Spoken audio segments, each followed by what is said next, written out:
Hello and welcome to Original Soundchat, where video game music is a work of art. On each episode, it's our goal to help you learn about two soundtracks from the world of games, as well as the people, stories, and critical tracks behind them. My name is DeVader. And I'm Peter Spezia. We're brought to you by Anonymous Dinosaur and Rhymes with Asia. It's time to appreciate great OSTs and the games that they come from without getting too bogged down in music theory. Joe, what are this week's games? Up first is 2004's Metal Gear Solid 3 Snake Eater, the game that brings Metal Gear's timeline back to its very beginning, featuring a Cold War-era sneaking mission through the fictional jungles of Soviet Russia. Following that is the climb up to the top of the United Assassins Association by using a Wii Remote as a beam katana, while also working some jobs for money on the side. 2007's No More Heroes. It's an interesting pairing of games this week.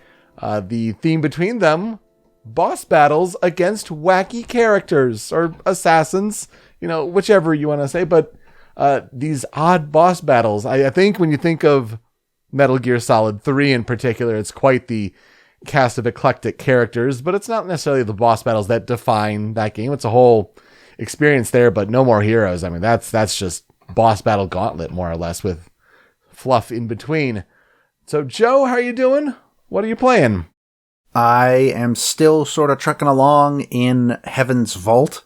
It's become a really good game to play when winding down for bed, and I think I'm starting to get to an ending, but I don't know. But it's incredibly interesting. And honestly, if you're looking for a good sort of relaxing game to play, before you're going to bed, like I am, this is a pretty good one, I think. Interesting. I did not have much time to play games this week, but I did get to play and beat Bowser's Fury, part of the Super Mario 3D World plus Bowser's Fury pack on Nintendo Switch. That is an early contender for our top 10 best of 2021 soundtracks. That's a real short but great soundtrack, so keep your ears out for that one. I mean, more Super Mario 3D World just in general. I would assume it's probably great. Yeah, you really can't go wrong. It's similar in a lot of ways, but oh man, when that Giga Bowser, not really Giga Bowser, I don't even know what they necessarily called him, Kaiju Bowser? I think Fury Bowser is literally just it. That's right, yeah. You're right. When he comes in though, the hard metal that comes in, it's gonna be one of the tracks to remember this year, I think, as far as just pairing it with that game experience. Well, let's talk about some composer follow-up news. The game composers that we've talked about on the show, they're still doing great stuff, working in the industry, making things. And when we talk about the game industry headlines of the week, sometimes it relates to them. There was the first Nintendo Direct in 530 days. The last one was September 4th, 2019. Well, February 17th, 2020 was the next big Nintendo Direct. I think for some people, maybe set their expectations a little too high. I think it was good, all things considered, that we're still in a pandemic that is affecting the game industry drastically, but certain headlines jumped out, like Pyra and Mithra being announced as the next playable characters for Super Smash Bros. Ultimate. That means you and Matt will have to play Xenoblade Chronicles 2 for Smasher pieces, and that'll be a beefy experience. We sure will.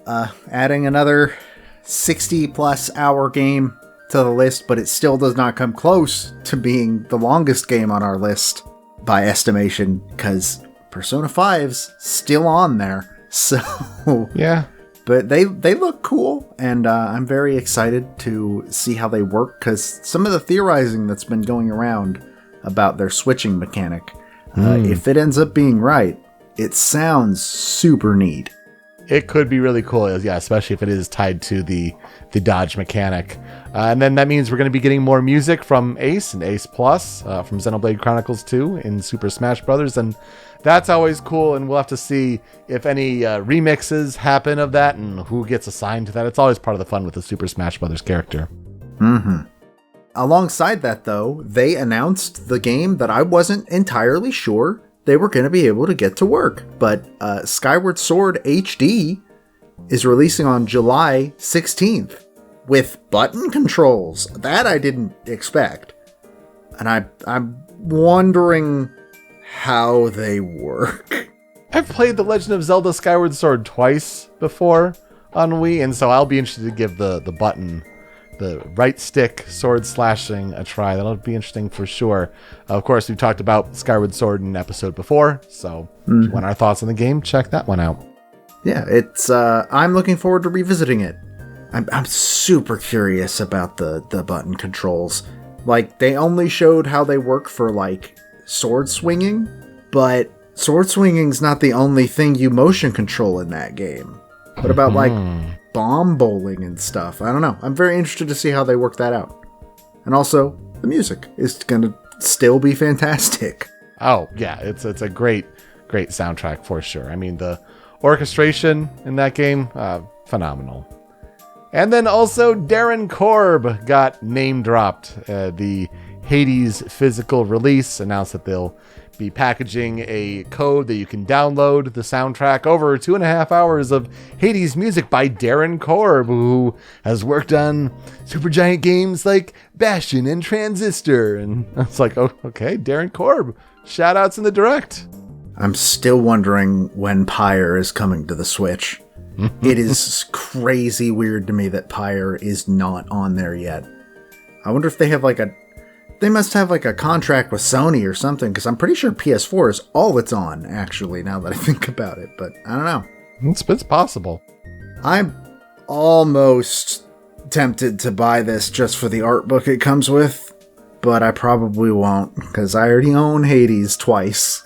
I don't need to buy it a third time as much as I want to. Especially on Switch, I feel like Hades is a good game to have digitally just to access it at any time you want to run. Like, that just makes sense to me. Meanwhile, South by Southwest has put out their nominations for their various gaming awards. Most relevant to us is the Excellence in Score, which the nominations are Cyberpunk 2077, Doom Eternal, Final Fantasy VII Remake, Ori and the Will of the Wisps, and Trials of Mana. Which, this is the first one I've seen bring Trials of Mana in, and I'm a little surprised to see Cyberpunk there, because I actually haven't heard anybody talk about the soundtrack. Granted, I haven't heard anybody talk about the soundtrack because all of the talk is centered around, wow, how did this game release in this state?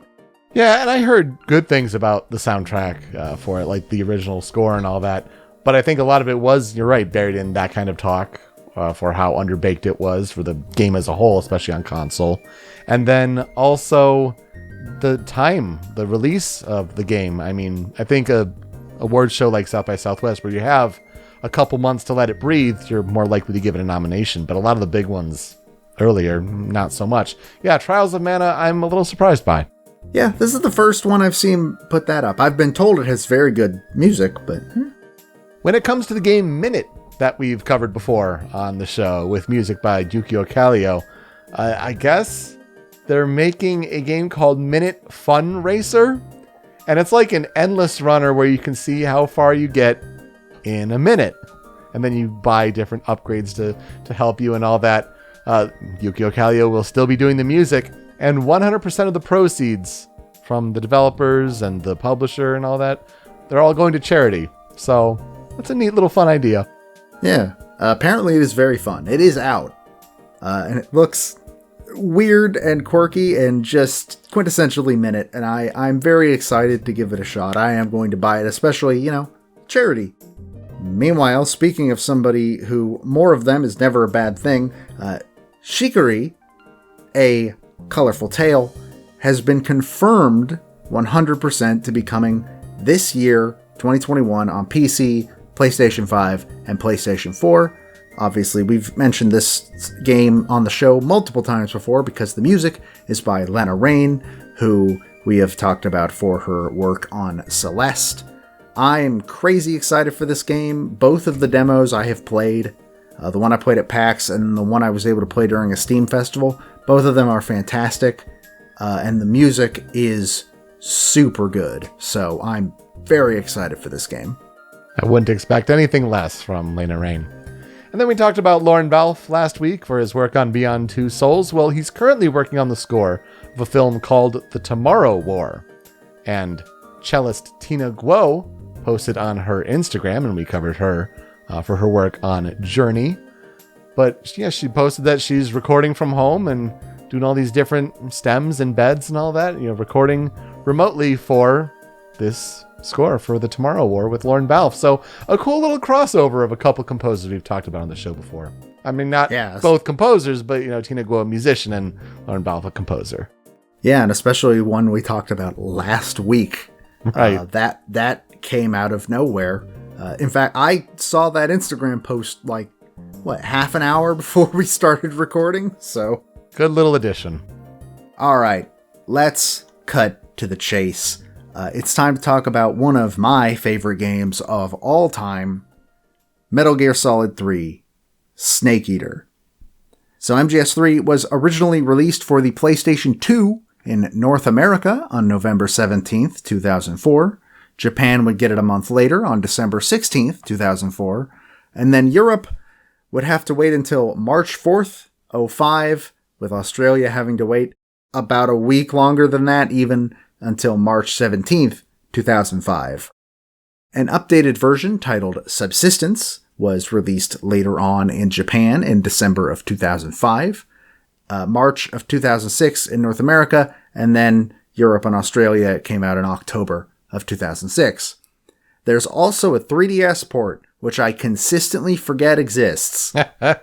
It came out in 2012, and it's still one of the most bizarre parts of that handheld's library. I know somebody whose first time playing this game was on Snake Eater 3D, and I don't recommend that experience. Oh, those poor souls. It was developed and published by Konami, and as one might expect, it is the third game in the Metal Gear Solid series. But it is the fifth game in the Metal Gear series overall. We've talked about two games in this series before, first being Metal Gear Solid 2, Sons of Liberty, back in episode 15, and then you also brought Metal Gear Solid 5, The Phantom Pain, back in episode 55. We also talked about a spin-off, which is a completely different game, which is why I didn't really count in there, but all the way back in episode 7, we talked about Metal Gear Rising, Revengeance, which is a character action game instead of being the stealth game that the rest of them are. All three of those were you. I have not brought a Metal Gear game to the show yet. This is the first time. Well, it's a good one to bring. I'm glad you've finally brought it up. In case you do not know, Metal Gear Solid is a series of 3D stealth action games in which the player must sneak around various locations in order to thwart a far-reaching, dangerous plot of some sort. In Metal Gear Solid 3's case, it's the earliest game in the series timeline. In MGS3, you play as Naked Snake, an agent of Fox who has been dropped into the jungles of the Soviet Union. Note, this is completely fictional. There are no jungles in Russia. I don't know why they decided Russia's where it had to be, but whatever.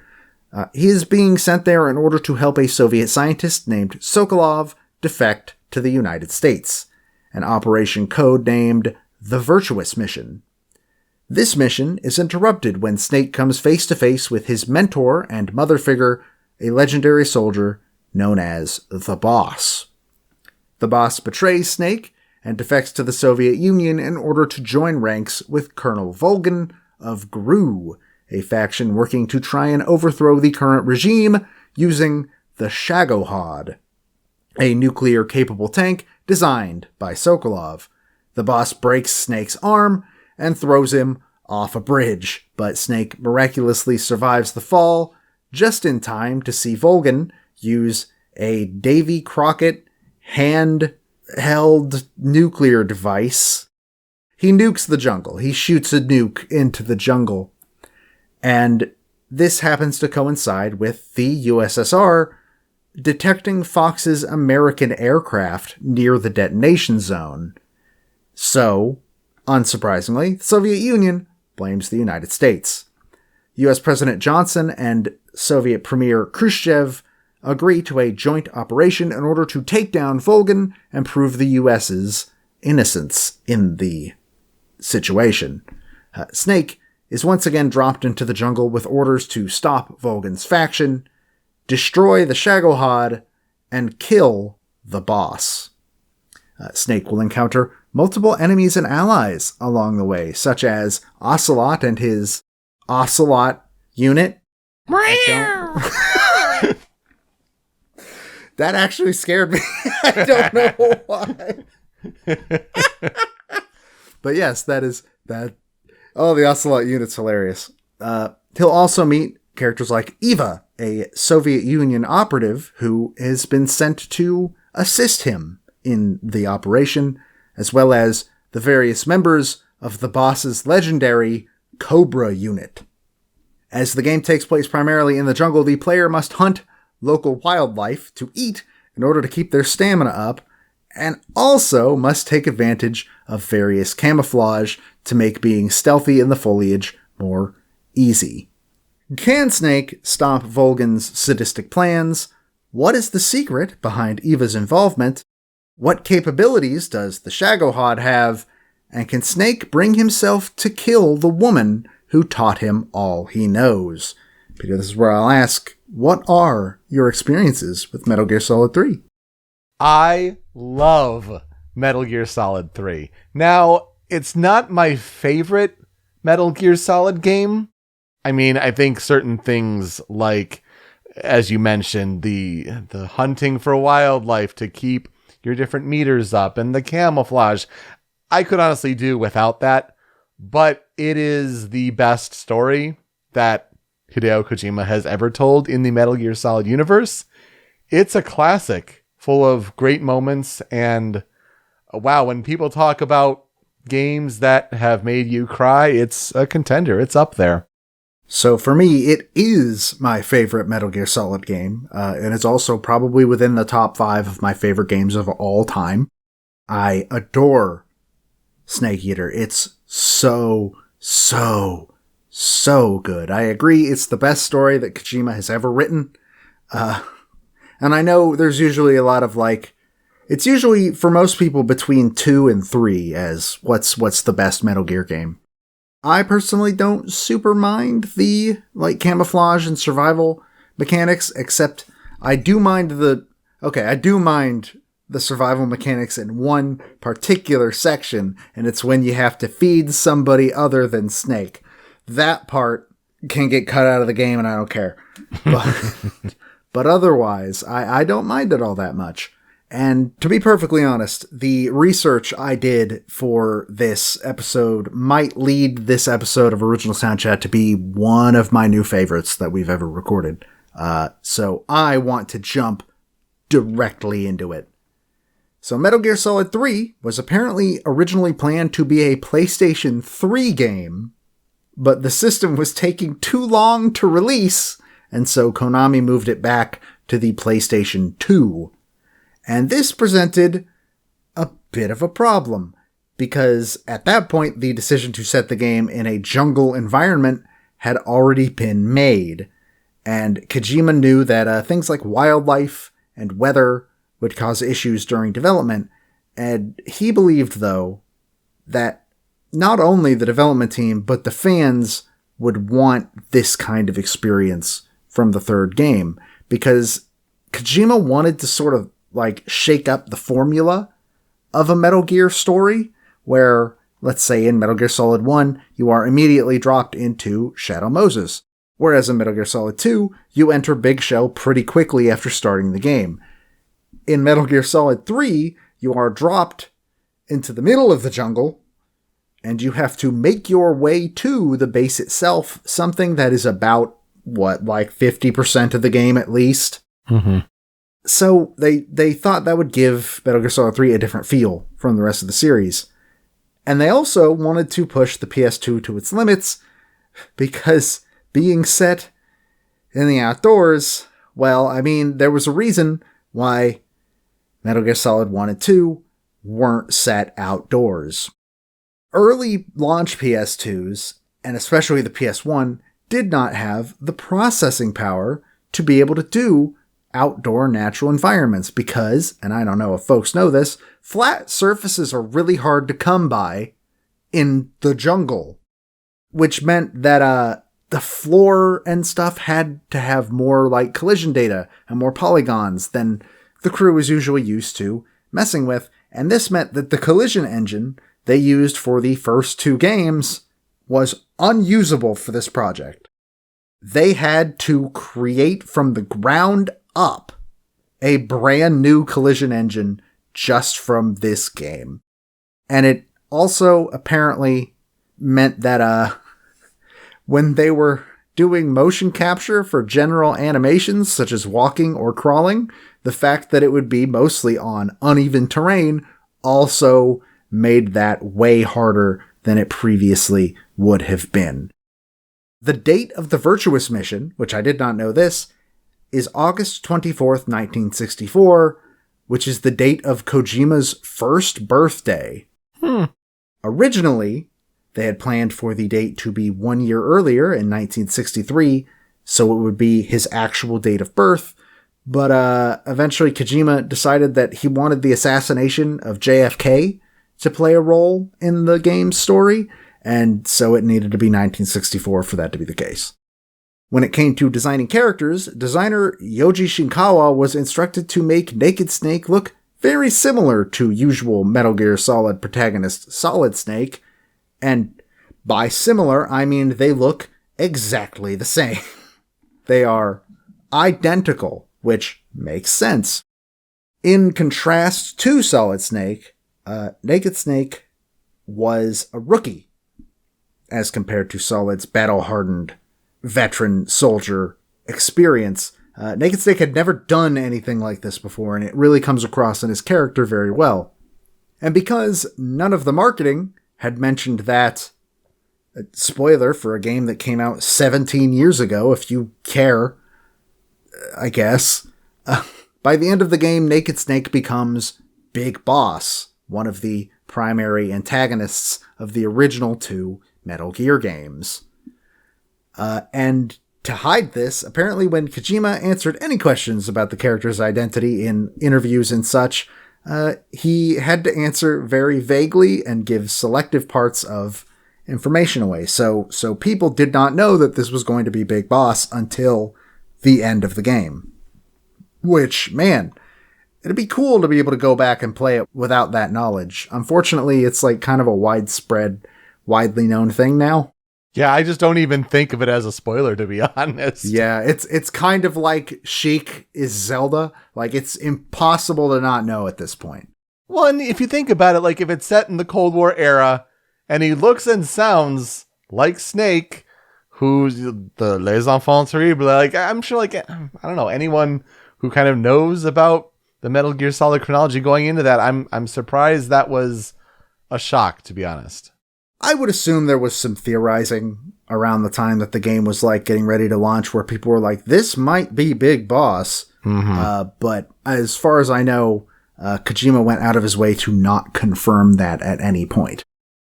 Also, apparently, Kojima really wanted Kurt Russell to be the voice of Snake in MGS3, which makes sense because a large part of the inspiration for the Metal Gear series in general was his movie Escape from New York, in which that is actually explicitly referenced in Metal Gear Solid 2 with the name Iroquois Pliskin. Snake Plissken is the name of Kurt Russell's character in that movie. But apparently they did reach out to Kurt Russell, and he turned them down. I don't think they would have been able to afford him anyways, so maybe that's for the best. But, of course, that meant that David Hayter returned to play this new character as well. As for other characters, the boss's appearance was inspired by British actress Charlotte Rampling, which I'm not familiar with her work. I couldn't find any movies that I knew on her filmography. While the boss in-game wears a white and gray sneaking suit, originally she was planned to wear a bluish-gray suit, very similar to Solid Snake's sneaking suit in Metal Gear Solid 1. As for Eva, I actually learned recently that we don't know who voices her. The actress is credited under a pseudonym, but the main theory that the internet believes could possibly be the case is that it is Jodie Benson, most famous for her role as Ariel in The Little Mermaid, but this has never been confirmed. I could hear it, though. I think that makes sense. That's a good theory.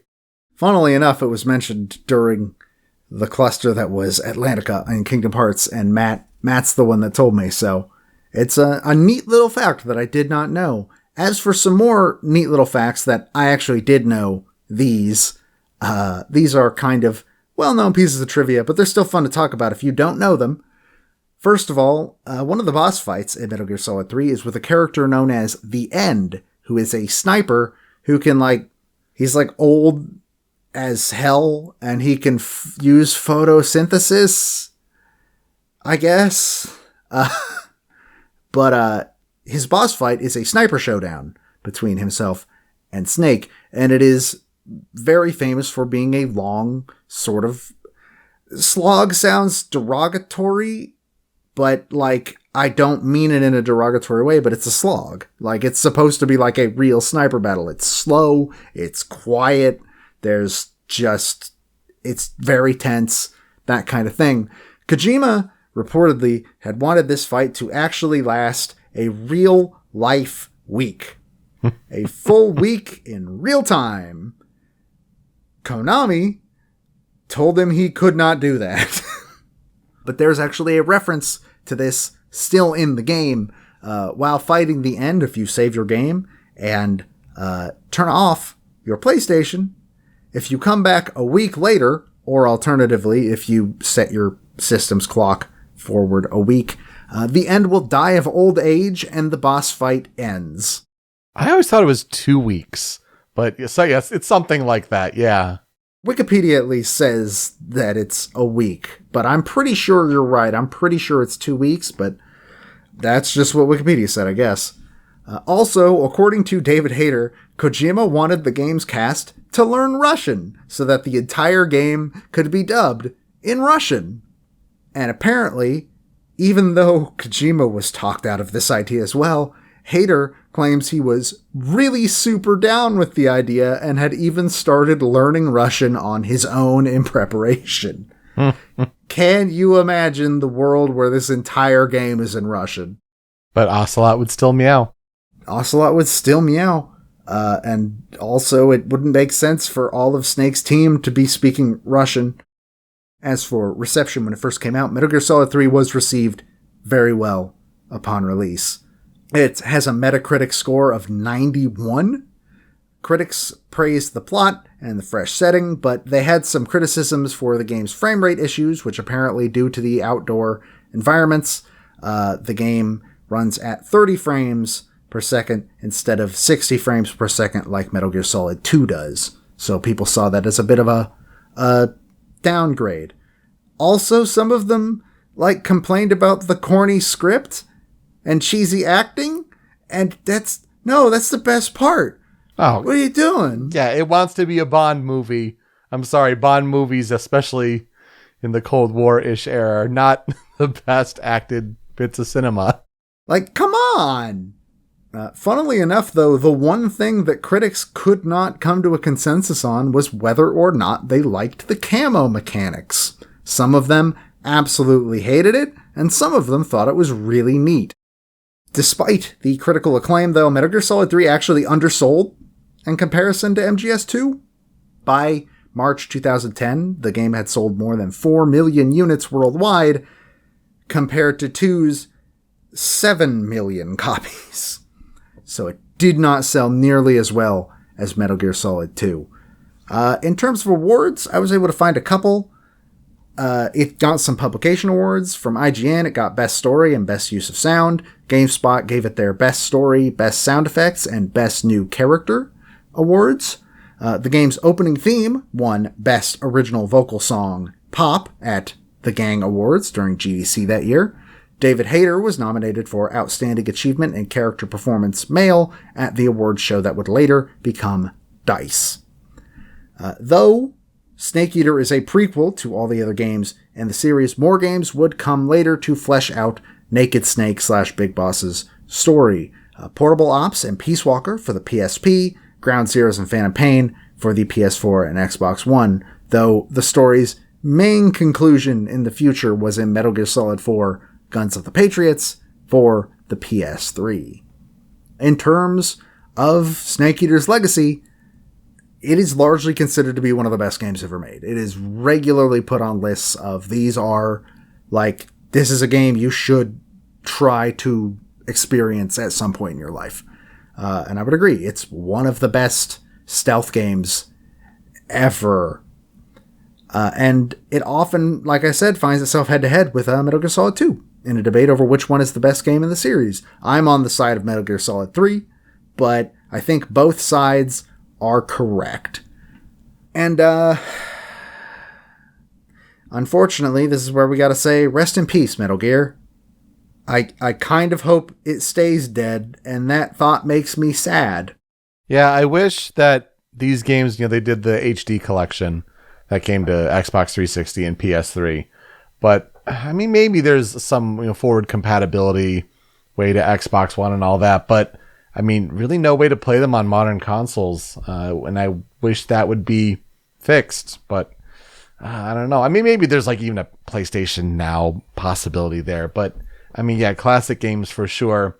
I still sometimes hold out hope that Blue Point will, get a handout from Konami and get the license to remake the original Metal Gear Solid in their own way. I mean, that'd be really, really cool. But yeah, it's probably overall for the best that Metal Gear Solid stays dead.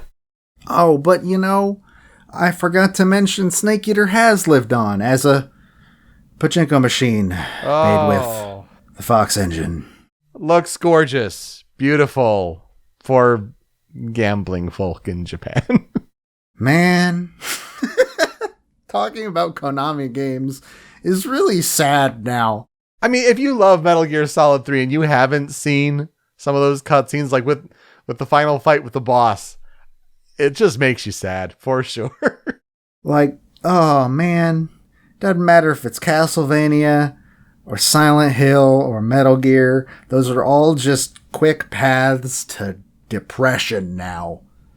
But let's leave that path of depression and talk about the artist that I want to highlight for this episode. But first, I'm going to have to get on a soapbox. You see, our artist this week for Metal Gear Solid 3 is Cynthia Harrell. She did the opening song Snake Eater. Hey, this is episode 109, and this is the first black artist that has shown up on the show.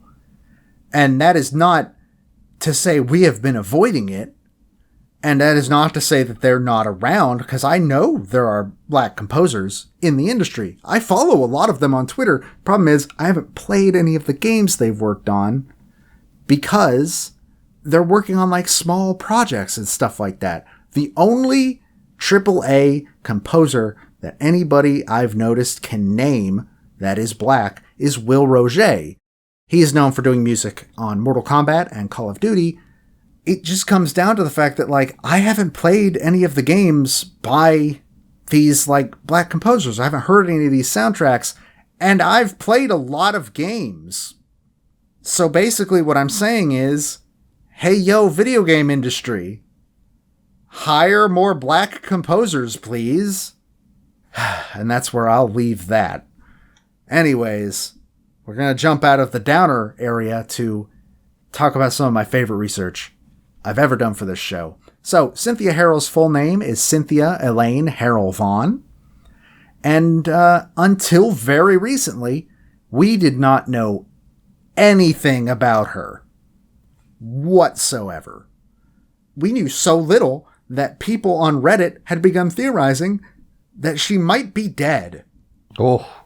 She is not, I'm happy to say. So, enter Kotaku writer Ash Parrish. She wrote a wonderful article back in October of this year, and that article is where pretty much all of this information comes from. So, thank you, Miss Parrish. I appreciate it. You've done good work. Apparently, a couple years ago, she had written an article about how much the main theme of Metal Gear Solid 3 had meant to her, the song Snake Eater. And she was trying to find information on the lady who sung it, Cynthia Harrell, and she could not find anything. And so that article sort of ends with and appeal to like, hey, Cynthia Harrell, if you somehow end up reading this, please contact me. And then last year, she stumbled upon what seemed to be Cynthia Harrell's Twitter and took a chance to at her. And it was indeed Cynthia Harrell. So pretty much all of this info, like I said, comes from Miss Parrish's article, originally posted on October 21st, 2020. So Cynthia Harrell began singing in the choir in a church where her grandfather served as a minister. That's where she got her start in singing. And she said that most of her family had landed in some part of the entertainment industry in general. So at 10 years old, she began singing jingles for McDonald's. And her original plan had been to go to college to study law. But as her singing career began to find success, she dropped those plans pretty quick.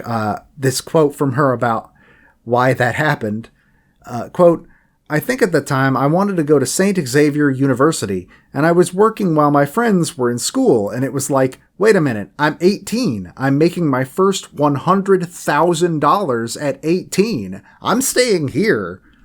And yeah, that's, more power to her. Good call, good call.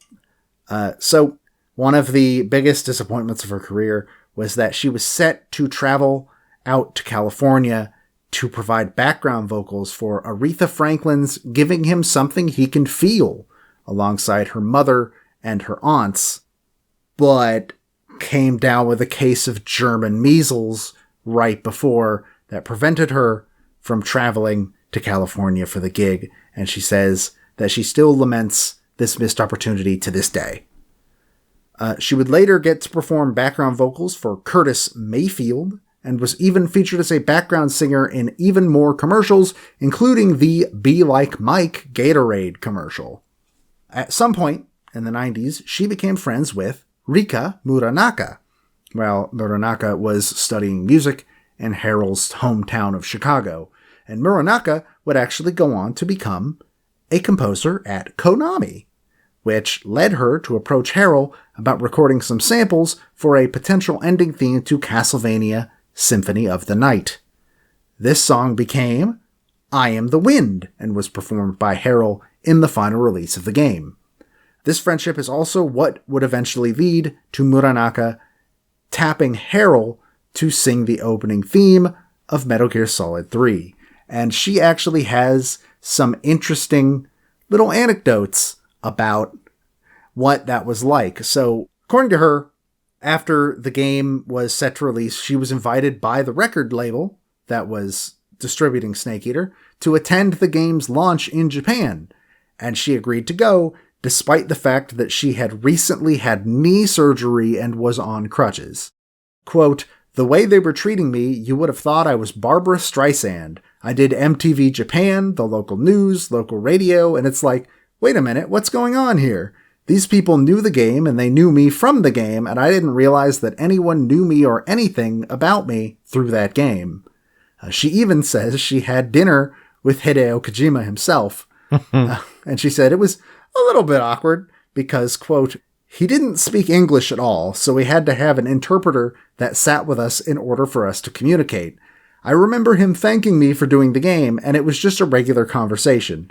I think it was Thanksgiving in America, and they don't have that in Japan, so he was asking me about our tradition of Thanksgiving and things like that. Oh my god.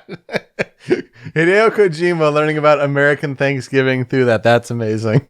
Beautiful. Just beautiful. She does play games on and off. She says that she had to learn how to play Nintendo and Atari games in order to play with her son while he was growing up because he enjoyed those, and it eventually just sort of turned into a casual hobby all on its own. She says one of her favorites at that time was Zelda. She does not specify which Zelda, but if I had to guess, it's either the original Legend of Zelda or Link to the Past. That's where the timeline, I think, would probably match up. She admittedly says that she mostly plays games more aimed at children like Sonic the Hedgehog or Mario Kart, though the article does mention that she is a pretty big fan of the Batman Arkham series. Okay. But also, Konami gifted her a PlayStation 2 and a copy of Metal Gear Solid 3 as thanks for her contribution to the game, and she says that she regularly replays it. Quote, when they sent the system to me and the game, I put it on and it's like, okay, this doesn't look like anything I'll be able to do. At first, it took me probably about 6 months to get through Metal Gear. She worked in the music industry for 50 years before she retired in 2019, and while she does not sing professionally anymore, she has said that she would love to perform Snake Eater once more if given the chance. But apparently, she never did the con circuit because nobody ever found her to ask if she would. And I don't understand how that did not come to anybody's mind. Get Cynthia Harrell. Like, come on. You can follow her on Twitter at Cynthia Harrell. That's CENTHIAHARRELL. And in terms of her discography, Snake Eater and I Am the Wind are the only two things she's done in video games, and I couldn't really find any information on whether or not she's done, like, solo albums or anything. I think her main career was pretty much background vocals and stuff like that. And, you know, for people who knock I Am the Wind, like, does it fit with Symphony of the Night? No, not necessarily, but it's still a great performance. Oh yeah, she's crazy talented. So in terms of historical development research in general, the music was, of course, by Harry Gregson-Williams, who you talked about for his work on Metal Gear Solid 2 in episode 15, and Norihiko Hibino, who I talked about for his work on Yakuza Kiwami 2 in episode 43. In an interview, I didn't know this is hilarious. In an interview before development began, Harry Gregson-Williams joked that he'd maybe return to do more music for the series, but only if the next game was set in the Amazon rainforest. Unbeknownst to him, the jungle setting had already been decided on, so apparently upon hearing about this, Kojima told Gregson-Williams that his interview had been the inspiration for the setting in the jungle, as a way to coax him into coming onto the project. And only when the music was done did Kojima tell him the truth. That sounds like him, yeah. So that's awesome. I had never heard that. Anyways, I've been talking for a long while. It's time to hear the music of this game, including the song that I've been hyping up this entire time. Let's get into the 5 critical tracks, with our first being Snake Eater. What a fear in my heart, but you're so supreme. I give my life, not for honor, but for you. In my time, there'll be no one else.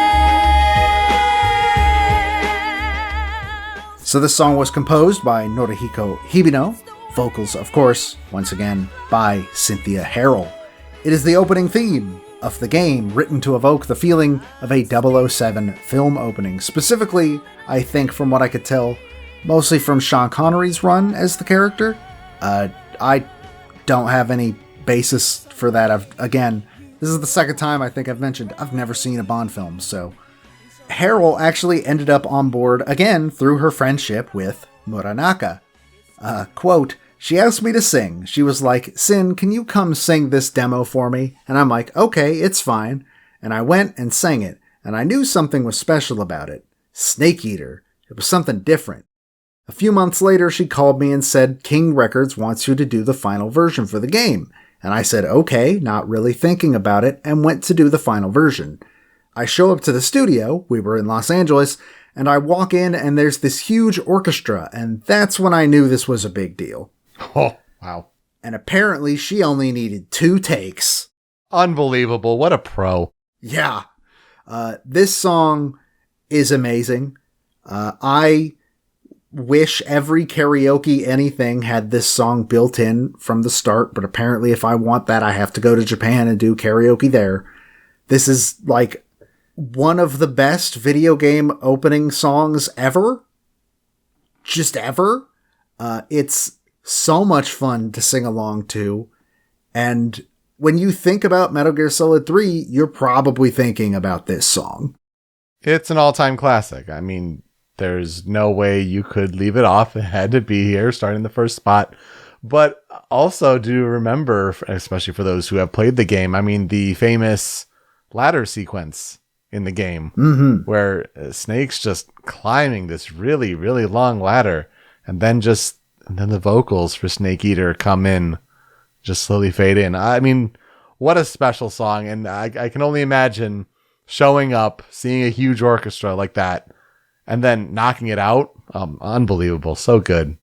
Cynthia Harrell is so good in this song that there is a version with Donna Burke singing it on the Metal Gear Solid 5 soundtrack, and I don't think she does it as good as Harrell does.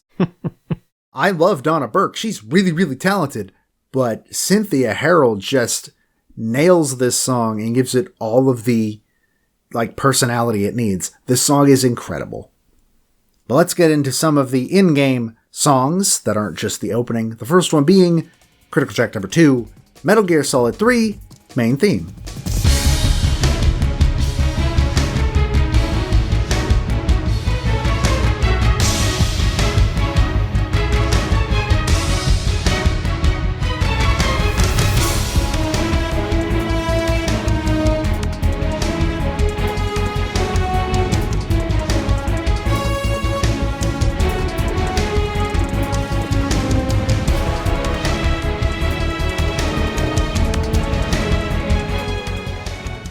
This was arranged by Harry Gregson-Williams. The original theme was by Tapi, aka Tapi Iwase. Can you guess where I first heard this piece? I'll give you a hint. It was not in Metal Gear Solid 3. I don't need a hint. It was probably when I used this piece for a fake trailer for a movie based on the Show Me Your News podcast that I ran, because this is perfect trailer music and it is so good. I'm gonna guess that's where it is. You're damn right. That's where I heard this song the first time, and I didn't know where it came from until probably 4 or 5 years later when I played Metal Gear Solid 3 for the first time. You're right. It's like perfect trailer music.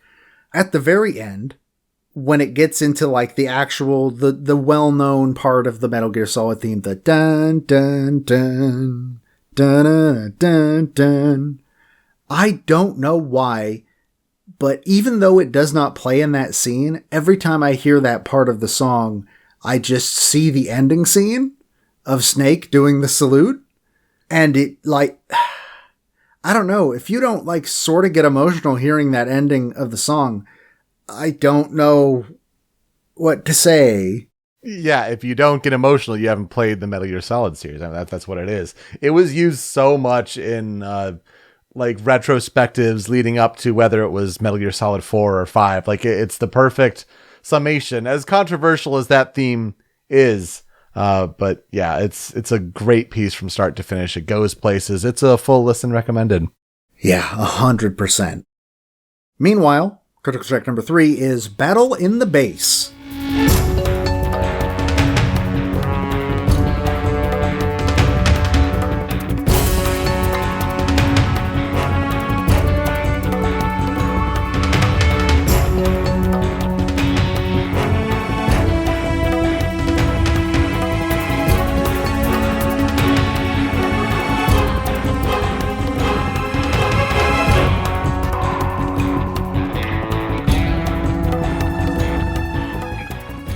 Once more, composed by Norihiko Hibino. You've been caught! This is the music that plays when you've been spotted while you're actually in the enemy base section of the game. Groznygrad, I believe, is specifically where this plays. My first experience with this song was actually in Super Smash Bros. Brawl, where it is a really, really good inclusion. When I think about encounter music in Metal Gear, Battle in the Base tends to be the first thing that comes to mind, even before the one that's actually called Encounter. I think it's the best sort of you got caught music in the series, and obviously It goes through multiple stages. They actively know where you are and are shooting at you. They're looking for you and they're being very cautious. Or, they're still sort of cautious, but they're not really actively looking for you anymore. They're just on guard. And it works really well. I absolutely adore this song. Completely agree. Best encounter music in the series, without a doubt. Really cool to just hear all the different instruments come in to kind of paint the picture, and not only with the intensity of being caught, but to portray the time period. You get those low stringed guitars coming in that it's just like, that's Bond-like for sure. You get the strings coming in for like different higher pitched melodies and like counter melodies. It's a classic for sure. Again, another one that you can't have a critical 5 of MGS3 without Battle in the Bass. And in my opinion, you also can't have a critical 5 without critical track number 4, Taking on the Shagohod.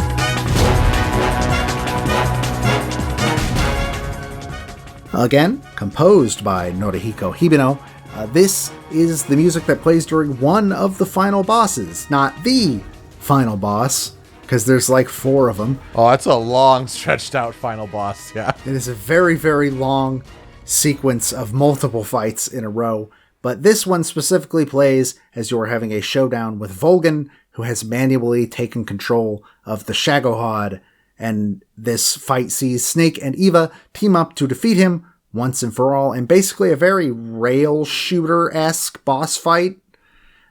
Eva's driving a motorcycle and Snake's sitting... Is he on the back or is he in a sidecar? I think sidecar, yeah. And you have to like shoot the Shagohod, or Volgan specifically, with like a rocket launcher, and he is the most resilient person in the world, apparently. But he made even more resilient by future additions to the MGS canon, now that I think about it. But this is another one of my favorite songs in the series. That really super 60s era guitar sound, that like really distinct da-da-da-dan. Mm-hmm. Yep. Like that sound is very 60s. And then you've got like the powerful brass that's going on behind it. And then you get like the middle of the piece, and there's this awesome guitar riff that is just really, really good. And yeah, this song rules. I love Taking on the Shagohod. It's a top one for sure. As you said, especially as that boss fight drags out in different stages and different types of fights and all that. This is the piece that stands out. And when everyone's talking about the Shagohod, well, you got to destroy it. Like, let's see what it can do. The music is done so well for this sequence, and it's a memorable one. Mm-hmm. For critical track number 5, it's actually a song from an outside artist. It is Way to Fall.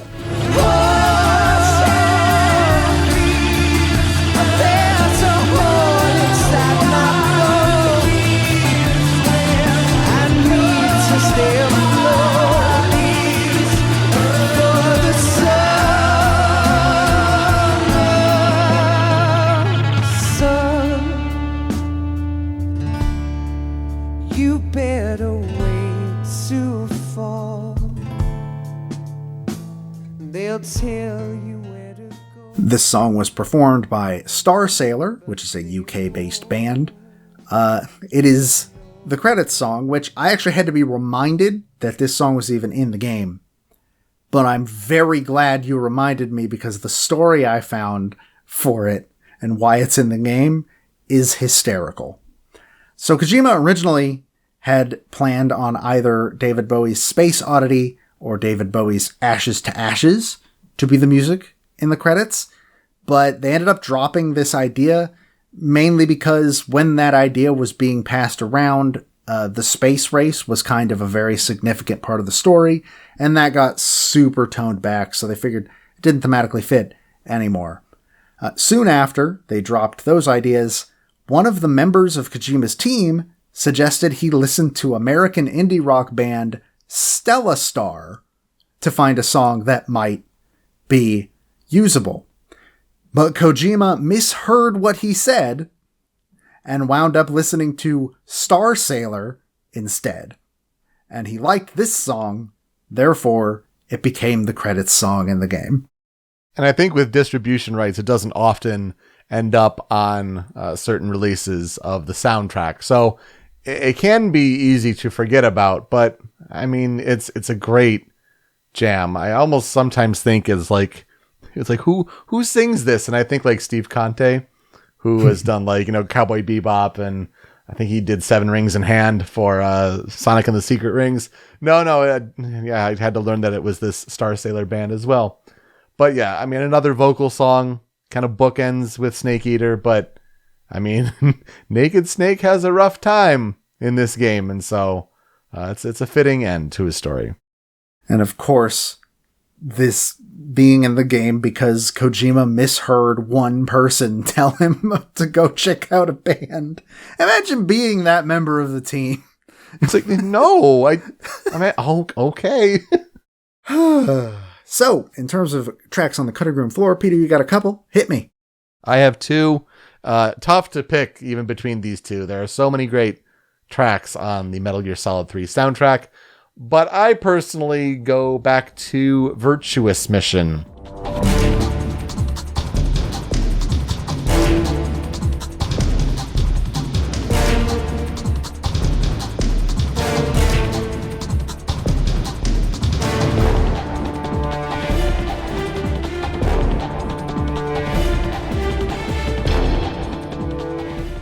This is composed by Harry Gregson-Williams. And man, that bit in the clip, like, I picked these specifically because of how I can envision the moment in the game, or the cutscene or whatever. And it just shows like that's such a good pairing and such a good job with the music that it sticks with you that much. So this is at the beginning of the game when you're beginning the Virtuous Mission to rescue Sokolov, and the airplane opens and Naked Snake is about to jump out and, to parachute out of that plane to go down in the jungle. And it really builds that moment nicely. It's a long piece because it's almost like a whole suite of, scenes and all that. But this clip specifically makes me think of Metal Gear Solid 3. Just remember, you can't smoke a cigar while you're getting ready to do a Halo jump. The other one I have on the cutting room floor is Debriefing.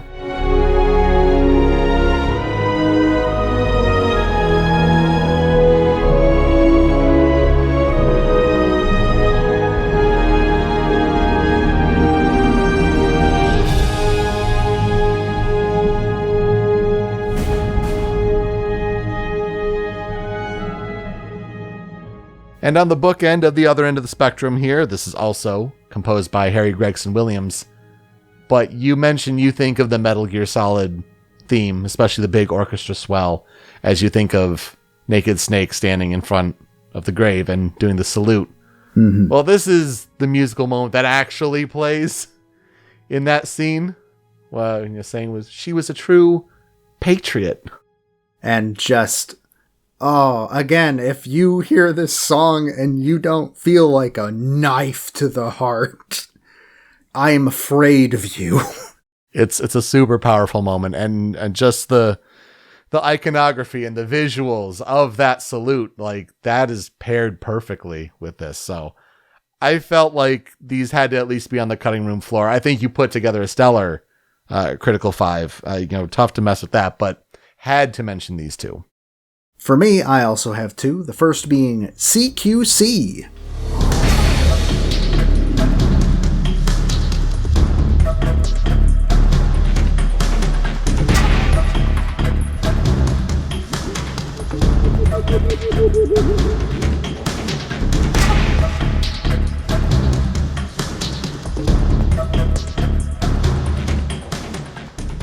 Try and remember the basics of CQC. Counterbalance the knife. Quick slash. Retract. This song was composed by Norihiko Hibino. It is the title screen of the game.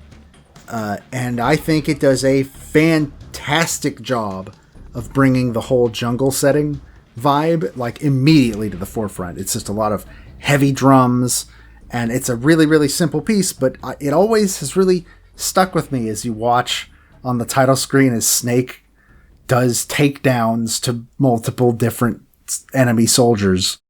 The flute is so jungle specific, and it works so well. These little tufts of flute blowing. Oh my goodness, so good. Mm-hmm. And speaking of flute blowing, might not be a flute, but it's still woodwinds. My other song is The Fear.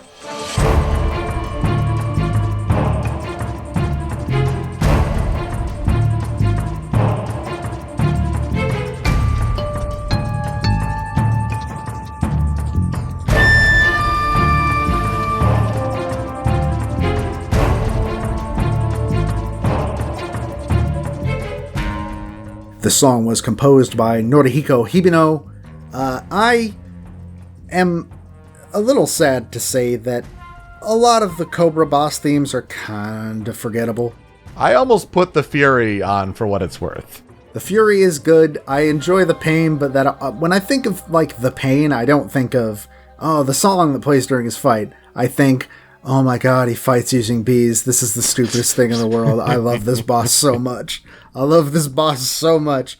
But the Fear actually has a theme that has always kind of really stood out to me. And I think it's because it's another one of those that, like, again, it goes really hard into the jungle aesthetic, especially with the use of woodwinds throughout the whole piece. And again, more of those, like, heavy drums. I don't know. I really like this theme, even though I kind of hate this fight. The fight is a pain for sure, but yeah, I mean, you trade out the tufts of wind and flute blowing for the wee, like these long drawn out blows. It's a memorable piece for sure. I don't know how we picked it. It's not, Chrono Trigger impossible, but it's such a good soundtrack. Oh my goodness. Mm-hmm. There's a lot that could have gone on here easily, but what will I never forget about Metal Gear Solid 3? Again, it's one of my favorite games just ever. Top 5 easily. And I didn't actually get to playing it until I was an adult, which I guess is technically what you should do for a game that's rated M, but it's just, the story is great. The boss is one of the coolest characters ever. And I am kind of glad that for the most part, they haven't gone back to ruin her story yet, though from what I know about Peace Walker, it tries kind of hard. But like, cause at one point they were talking about like, maybe Metal Gear Solid 5 should be about the boss at Normandy. And while I think that game has potential to be amazing, I hope they never make it. Well, yeah, if Kojima's not involved, I don't want to see that at all. Mm-hmm. But yeah, it's the plot, it's the setting, all of the characters. It's got one of my favorite cast of characters in Metal Gear. I mean, you got Paramedic, you have Zero. Even Sigint. Sigint, yes. Man, you sure do have Sigint. Though, I like that Sigint's in this game because of who he becomes later. And like, you got the boss, you got Volgan, you have Ocelot, who's great. Eva is fantastic. And it's just a really, really good game. I think especially for its time in 2004, like it's the pinnacle of video game storytelling. I mean, it still holds up really well today, I think. Granted, a long experience as, game storytelling can be, but I mean, it's one of those ones that you can even get away with watching like a YouTube movie of it, honestly, and still get a tremendous amount of value out of it.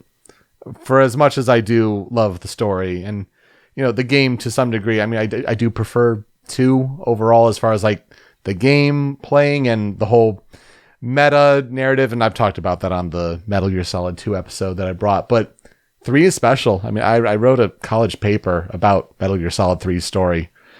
It's powerful for sure. Mm-hmm. And that's not even getting into some of the like really weird, cool stuff that the game does, like the Sorrow. Oh, yeah. The Sorrow's really neat and a super cool concept. Major Rydenovich. Yeah. I don't know. I don't think I want to go back to that one. Oh. That one sure is a thing that happens.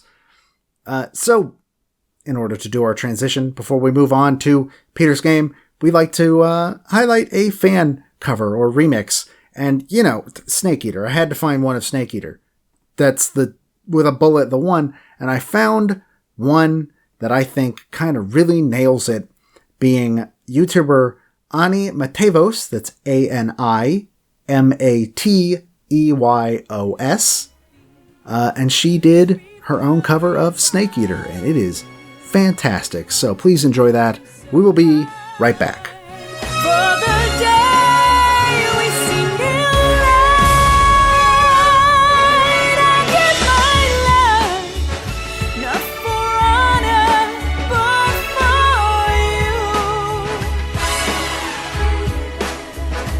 In my time. Let's talk about our next game, where we're talking about boss battles against wacky assassins, characters, things like that. This is No More Heroes. Yes, we're finally getting to No More Heroes. And we're finally getting to a game that is directed by Goichi Suda, or as he's known in the industry, Suda51 or Suda51. And for those that don't know, that's because his name in Japan would be Suda Goichi, and Go and Ichi are 5 and 1 in Japanese, respectively. So, Suda51. Goichi Suda is, I think, the game industry's Quentin Tarantino. That sounds about right. As his work is generally striking a balance of humor, dark or mature themes, violence, and sexuality. He is known for directing games such as The Silver Case, Killer 7, No More Heroes, Shadows of the Damned, Lollipop Chainsaw, Killer is Dead, and Let It Die. So when it comes to No More Heroes, I guess I think, some people like Killer 7, like that's when he kind of first gained attention in the West, but No More Heroes is probably the game that most people know him for. And so No More Heroes released in Japan for Nintendo Wii on December 6th, 2007. North America got the game on January 22nd, 2008, Europe on March 14th, 2008, and Australia on March 20th. A port called No More Heroes, Heroes' Paradise was released in Japan on PlayStation 3 and Xbox 360 on April 15th, 2010. A year later, there was a version called the Red Zone Edition that would include PlayStation Move support for the PS3 version. Heroes' Paradise would only come to PS3 in the West, though, and it came with Move support. Europe got the game on May 20th, 2011, and North America got the game on August 16th, 2011.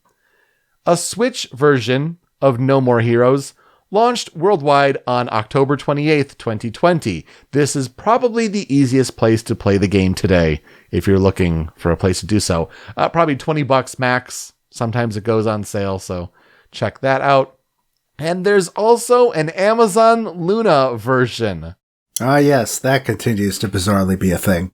Yes, the cloud streaming service that is still in beta from Amazon. Apparently this version recently launched on February 12th, 2021. So, a week from when we're recording this. I had no idea. I also did not know that was a thing. No More Heroes is developed by Grasshopper Manufacture, which is Goichi Suda's company, at least during this time. The Wii version was published by Marvelous Entertainment in Japan, Ubisoft in North America. I had that pulled from the recesses of my memory, and Rising Star Games in the PAL regions. As far as the Switch version, Marvelous and Marvelous Europe published it in Japan and Europe respectively, but Xseed Games published the North American version. No More Heroes is a third-person hack-and-slash action-adventure game. The player must complete boss fights to climb up the assassin leaderboard and make the storyline progress, but money is required to compete in a ranking fight. So there are numerous part-time job side quests throughout the open world to earn cash, which can also be spent on weapons, training sessions, clothes, and videotapes. So the story of No More Heroes involves Travis Touchdown, who is a stereotypical otaku. His motel room is decorated with professional wrestling and anime collectibles, and he lives in near poverty in the No More Heroes motel in the fictional town of Santa Destroy, California. After he wins a beam katana in an internet auction, he runs out of money to buy video games and wrestling videos. So then he happens to meet the gorgeous Sylvia Christel, and he accepts a job from her to kill an assassin known as the Drifter. Completing this job gives Travis the reward of rank 11 in the United Assassins Association, which is a governing body of assassins, apparently. And now he realizes that he has the opportunity to make it to the top.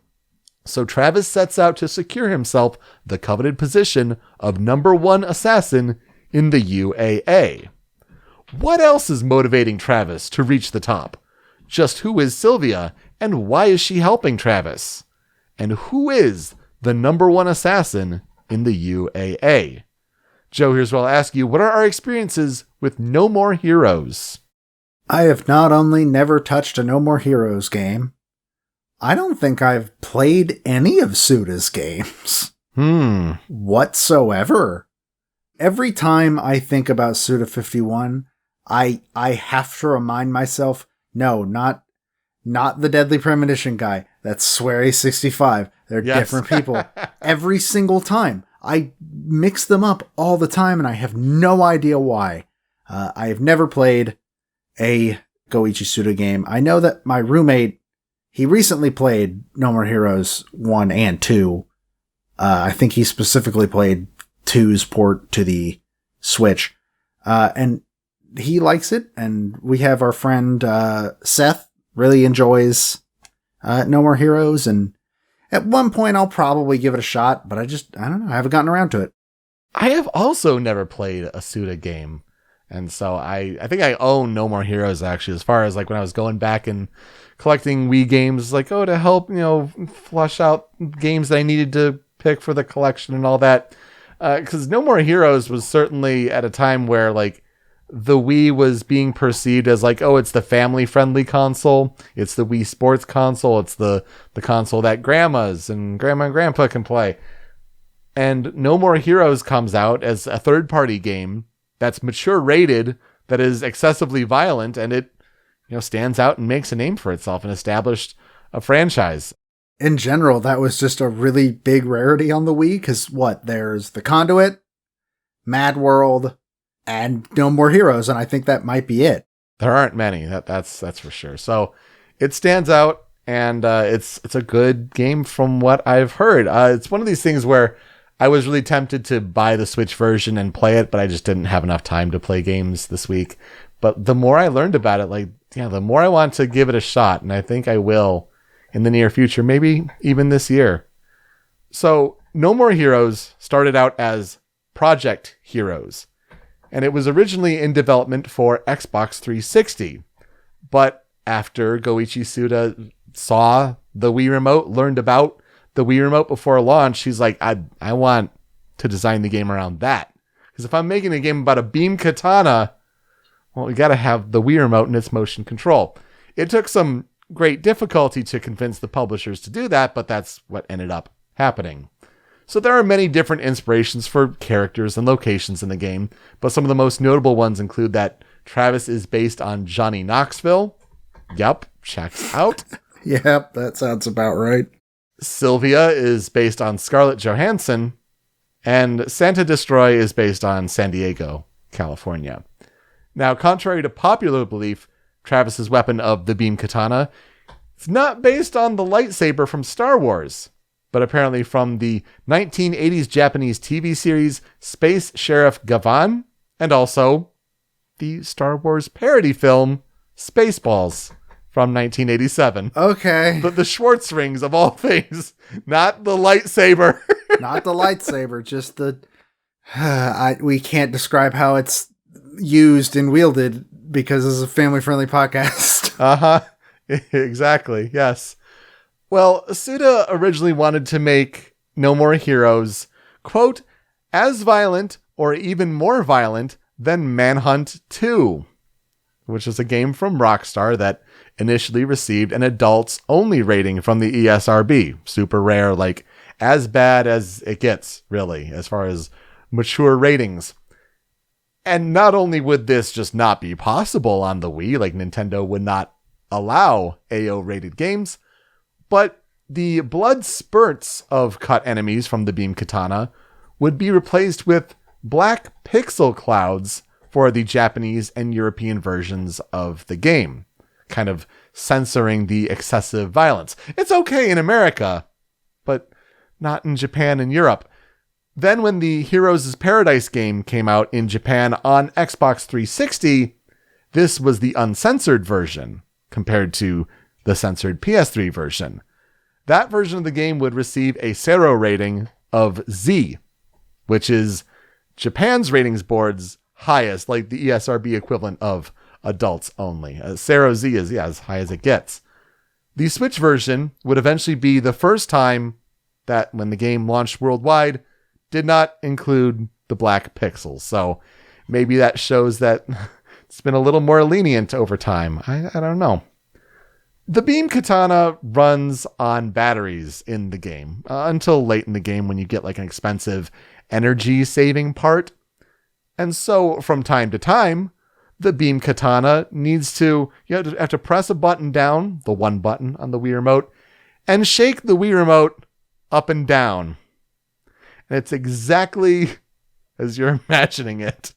Yep, sure is. One of the few things I know about No More Heroes. It tends to stand out when you hear people talk about it. We'll say that.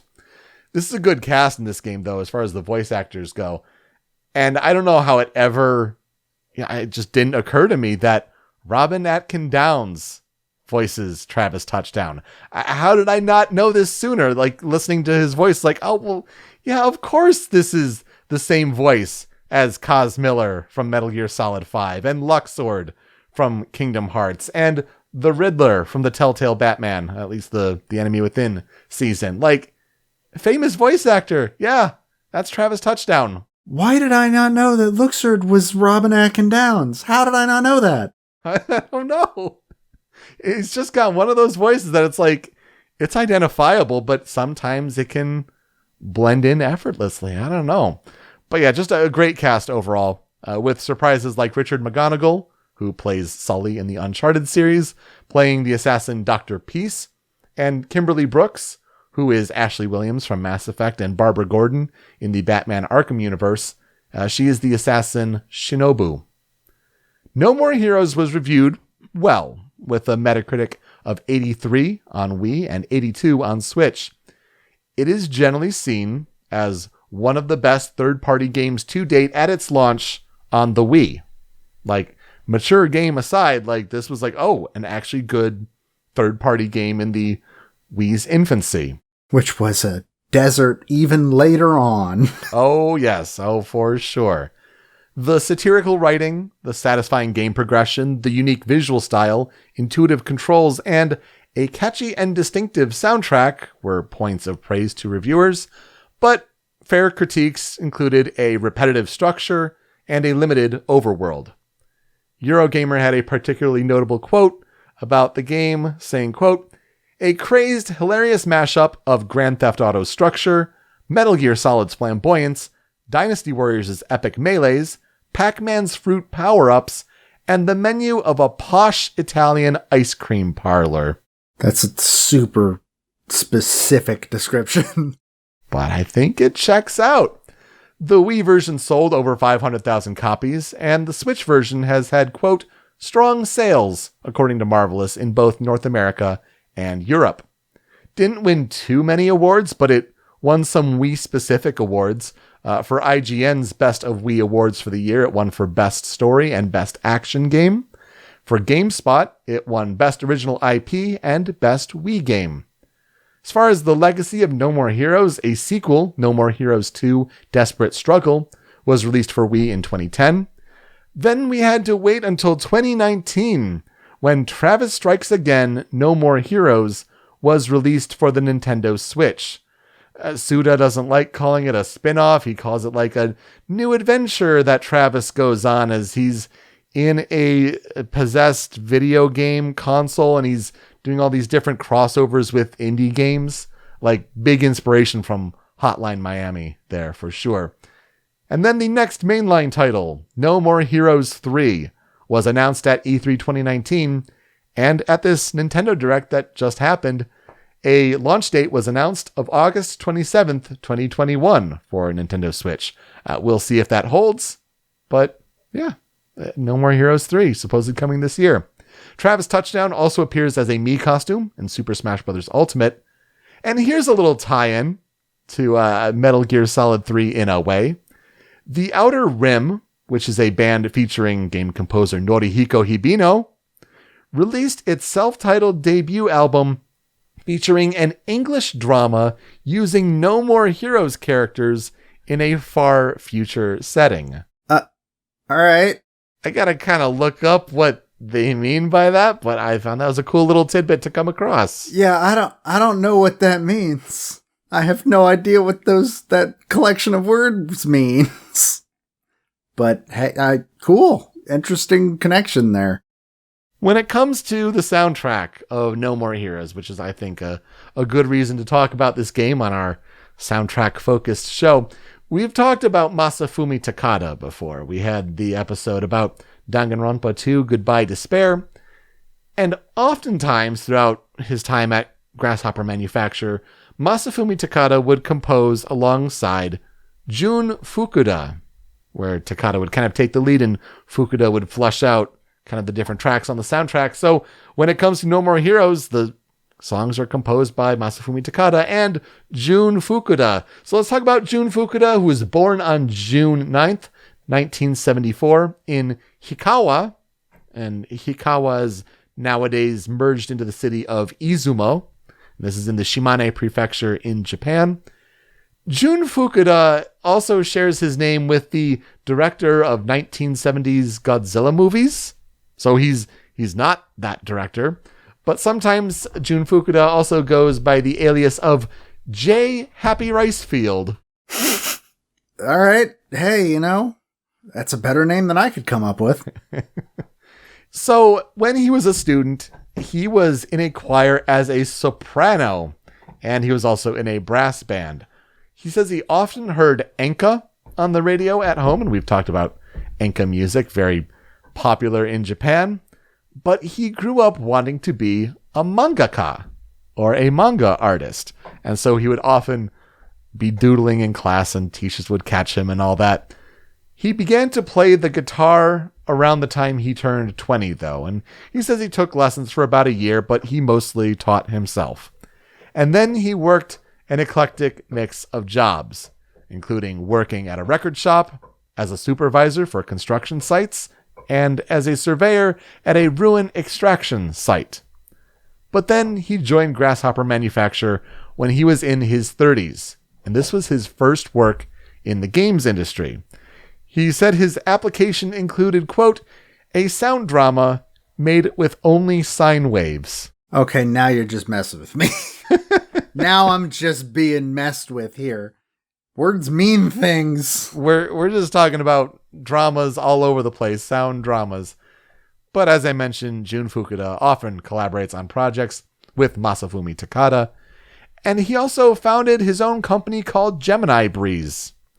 Have no idea what this company does. It's just he was sometimes credited in interviews as saying he's the CEO of Gemini Breeze. Maybe it's his own music production company. That would fit with other artists we've talked about who go out and make their own, company. It's usually like just a record label or something like that. Mm-hmm. Jun Fukuda's discography includes composition work on Michigan Report from Hell, which is also a Suda51 game. I forgot that game existed. I've never heard of that game. Oh, it's a game where it's like you have to be a cameraman for like this. It's not like a horror documentary or something like that, but it's like terrible voice acting. Like it's often comes up in like really bad voice acting clips. Like this guy, like Dennis. So now I have to go watch it. Oh yeah, it's like that's a game that exists. Like one of the early pseudo works. So yeah, Michigan Report from Hell, Killer 7, Samurai Champloo, Sidetracked, God Hand, Resident Evil, The Umbrella Chronicles, No More Heroes, and No More Heroes 2, and Travis Strikes Again, but he is seemingly not on No More Heroes 3. He's also done more work as like a sound designer, doing sound effects for certain games like Shadows of the Damned, Lollipop Chainsaw, Republique, Digimon Story, Cyber Sleuth, Death Come True, and World's End Club. So he followed Masafumi Takada to this new game company. I think it's Izanagi Games, where it's like Uchikoshi and Kodaka like working together, like Zero Escape and Danganronpa working on this World's End Club. So you saw that game probably if you watched the Nintendo Direct. So coming out on the Switch, I think May 28th. First half has been on Apple Arcade for a while. So that's kind of what he's been doing most recently. We like to talk about when a composer has worked on arrangements or things like that for Super Smash Brothers. And oh boy, this is an interesting one. So Jun Fukuda is credited alongside the Grasshopper Manufacturers sound team with arrangement by Masafumi Takada for Mike's song, Japanese, from WarioWare Touched. Yes, so the high-pitched vocals of Mikey to Mikey to Mikey to Sitsuki. Apparently, Jun Fukuda probably pitch shifted up, if I had to guess. I hate that song. Both versions of it. Why, you know, like, my name is Mike, come on, let's go to karaoke. The English version is demonstrably worse than the Japanese version. I would listen to the Japanese version before I went near the English version ever again. But no, I hate both versions of that song. Sure. He also arranged the Butter Building remix from Kirby's Adventure, which is one of the better Kirby remixes on that Brawl soundtrack, I think. 100%. I found out, though, that among his contributions as a performer, when we talked about Danganronpa 2, we mentioned a song called Ekoroshia, or translated out to Kill Command. It's the endgame investigation theme in Danganronpa 2, and like many of those late game Danganronpa songs, it features a guitarist going ham, solos everywhere. Jun Fukuda is that guitarist. So cool to learn. Go him. Fantastic. Loved learning that. I mean, that makes a lot of sense. If he has a close working relationship with Masafumi Takada, it was probably something close to how Harrell ended up on Snake Eater. Just like, I know a guy that can play guitar. Hey, will you come play guitar for this? So, yeah, there's an easy point A to point B to be found there. When it comes to historical development research on No More Heroes, the 3-disc No More Heroes original soundtracks album features 71 tracks of original compositions by Masafumi Takada and Jun Fukuda, and this was released in Japan on January 23rd, 2008. Then there was a remix soundtrack titled No More Heroes Soundtracks Dark Side, which was released later on March 14th, 2008. I found out that there were a couple tracks that I'm not going to play here, but in case you ever get interested and start flipping through tracks on the No More Heroes soundtrack, there are the tracks 10 Tons of Titanium and Staff Wars Episode 1, which are like legally distinct versions of Eye of the Tiger and the Star Wars theme, which just fantastic that these exist, and they're changed just enough to echo certain famous songs, but just distinct enough legally. And they're just as good as you think they are. Yeah, I don't want to get in any trouble for playing them here, but you can check them out if you'd like to. So what does the No More Heroes soundtrack sound like? Well, it's pretty diverse, but let's get to the 5 critical tracks. We have to start with the theme. This is NMH.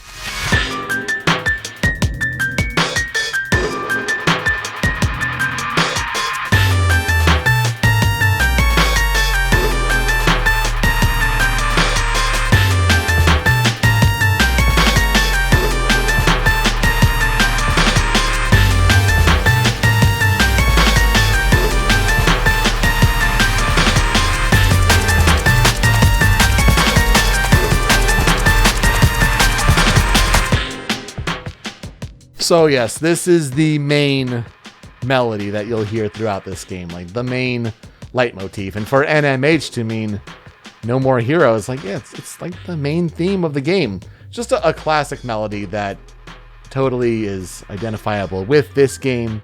So if you're in your video game Name That Tune competitions, just know this is No More Heroes. Like, this is the big one. So much so that this melody gets used in different tracks, gets interpreted different ways, but this is the one that everyone goes and points back to. And it's another one of those, every once in a while we get a song where it's like, I wonder if somebody's put a rap to this. Yeah. Because this feels like it would work real well for putting to a rap. Now I kind of want to see if people have done that. Yeah, I'm right. I'm sure they have. But yeah, this is definitely one to include. It's the main one, the big one. We continue with number 2 on the Critical 5 with D&D Do Not Destroy.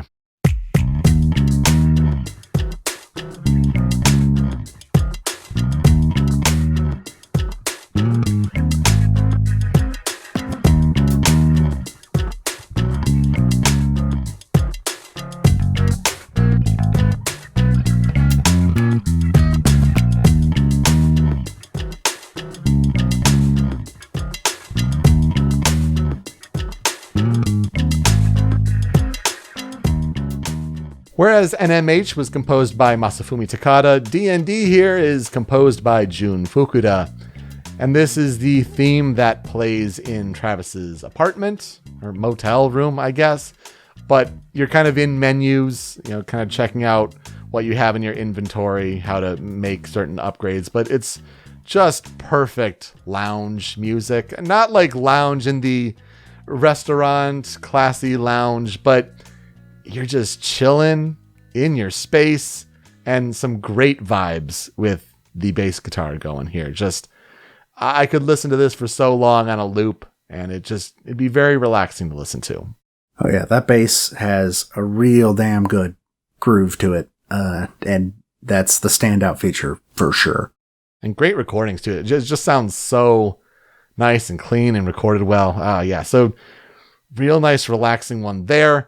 But No More Heroes is all about the boss battles. So we get to number 3 on the Critical 5. This is Steel Python.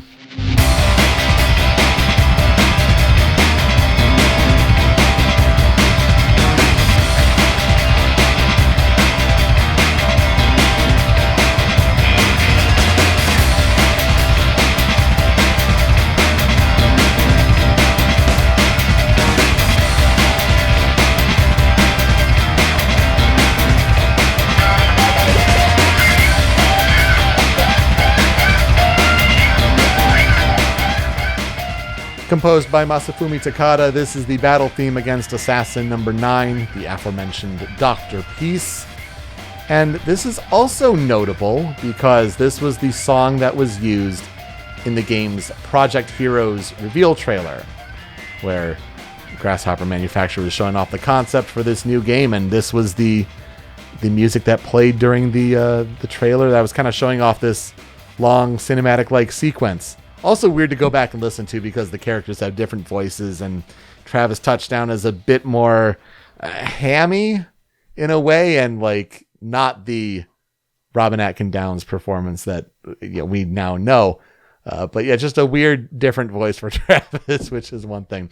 But this song just hits you with this grungy, wailing rock right from the beginning, just right out of the gate. And it just doesn't let up. Like, this kind of sound is what I feel like the No More Heroes boss fights generally, at least as far as genre goes, this is what it kind of tries to hit. Yeah, I was a little surprised at the other two songs because they didn't quite fit I don't know what I expected. I think closer to this, right. They didn't fit the aesthetic I thought in my head that maybe No More Heroes had, as somebody who has never touched one of them. But yeah, this is a really good song. For some reason, the instant I hear it, I think of the Battle of the Bands fight in Scott Pilgrim vs. the World against the twins. Oh, that makes sense. Yeah, I could hear that for sure. And I don't know, that was the first thing that came to mind, but it's a good song. Yeah, it's a good representation here.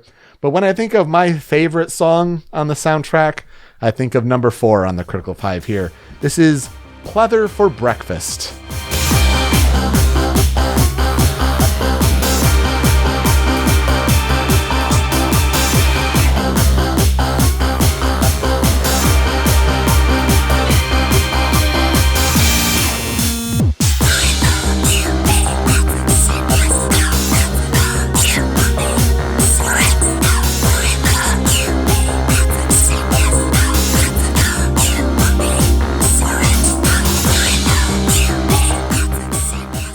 This one is also composed by Jun Fukuda.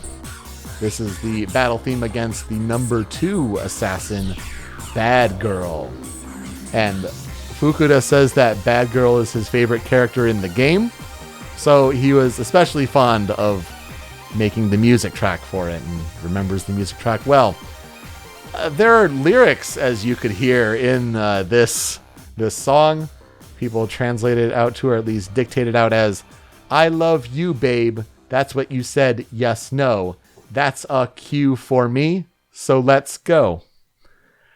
Yeah, my favorite song on the soundtrack. I feel like I came across this song before I had even heard the No More Heroes main theme, honestly. And it's this throbbing bass track that gets you right into the fight's tempo.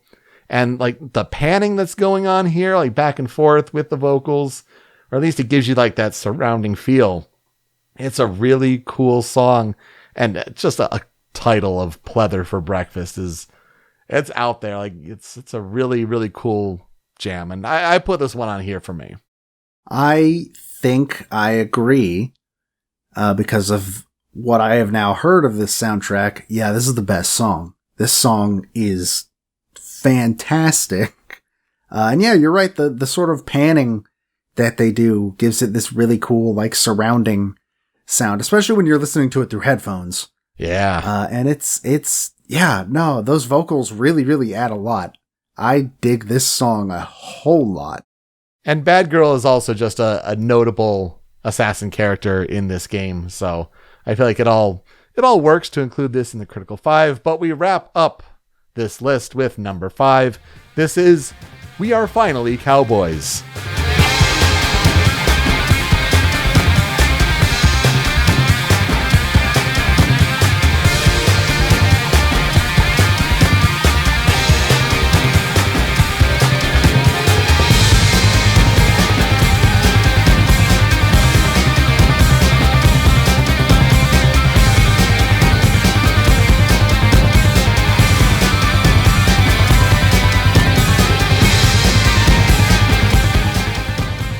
It's about time. Yee-haw.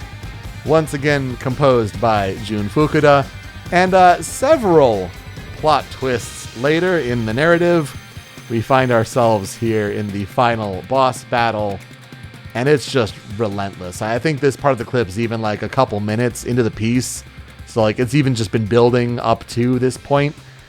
But yeah, it just fits the stakes of the fight so well, and maybe sometimes it gets drowned out a little bit by all the beam katana swinging and sound effect action. But, you know, for it to kind of reach this climax in the story, this is a good one to put on here, and kind of just when it hits like with the full sound, like it's that Masafumi Takada like vibe, but makes, you know, for Fuku to do this, it's a great track. Yeah, and it kind of does just get right in your face. That guitar part it just goes. It just goes. It might be a little overwhelming for me specifically, but that doesn't make it any less, like, really good. And yeah, this sounds like a final boss theme. That nailed that at least. Absolutely. For a couple tracks on the cutting room floor, we got a couple odd ones. The first one is a doozy of a title. It's called The Virgin Child Makes Her Wish Without Feeling Anything. Cape of Hope, the end of the dream. A shining fish splashes in a stream, and the virgin child loses her heart and soul. That night her mother's eyes see no more. How much was the title of this song part, like how much of the decision to put it on the cutting room floor was just, I need people to know that the song is called this. Part of it, because it certainly gets your attention when you're going through the title tracks. But then you listen to it, and it sounds like a loungy song. Like, just out of nowhere, man. Like, the lyrics are by Goichi Suda, vocals by Brad Holmes, and you hear this song in the game at the Destroy Stadium just before Travis Touchdown's ranking match against Dr. Peace for number 9. It comes out of nowhere. It's totally different. It's one that fans seem to point out. I think this song even has its own, like, fandom Wikia page when the rest of the songs don't. It's a track, man. It's out of nowhere, and it's different, and it's really cool. The other one is a piece that is somewhere buried in my memory, and I know not from where. This is Heavenly Star.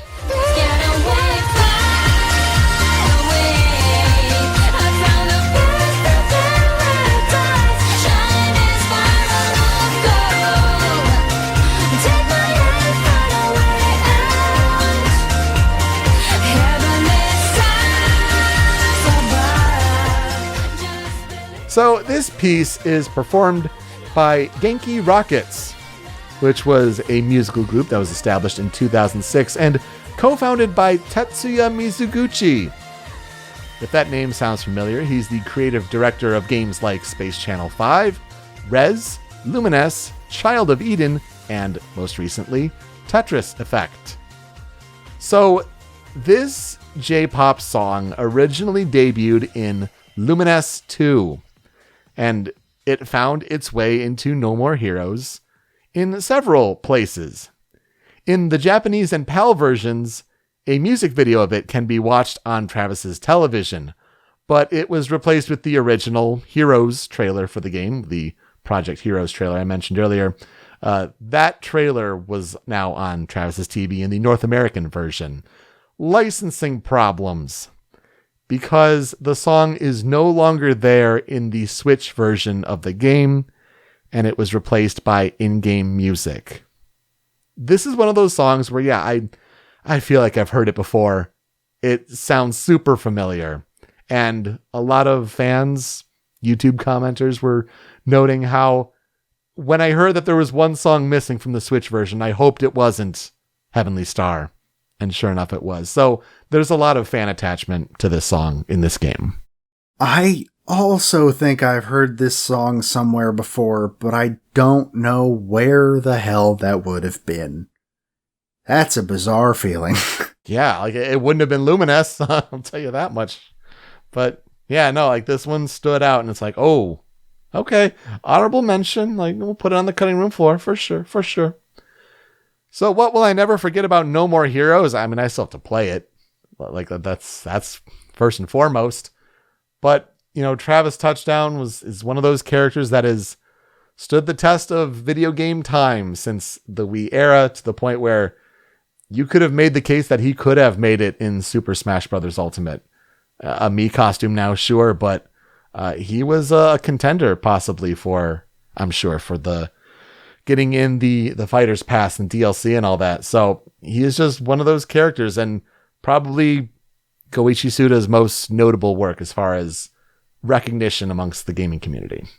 He always sort of reminded me of, like, the polar opposite of Duke Nukem.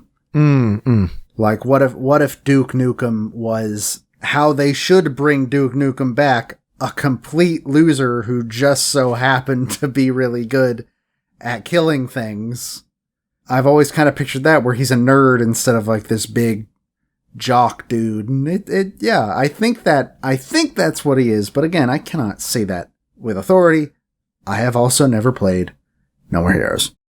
But it was certainly fun to learn about this soundtrack, and of course for us to gush about Metal Gear Solid 3 with all the boss battles with these crazy characters, wacky assassins. I mean, that's a pretty decent theme of them to come together, but yeah, both soundtracks that stand out for sure.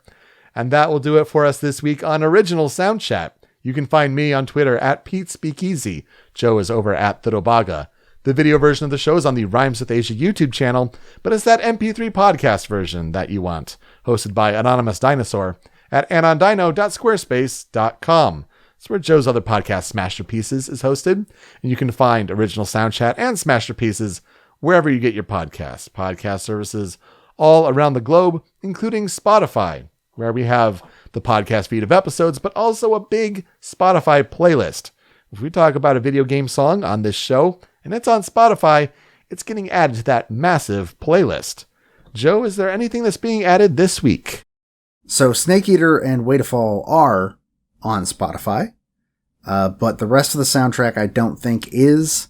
There's like a vocal collection and Ground Zeroes and MGS 5 and maybe MGS 4 on Spotify, but not 1, 2, or 3, which is kind of weird.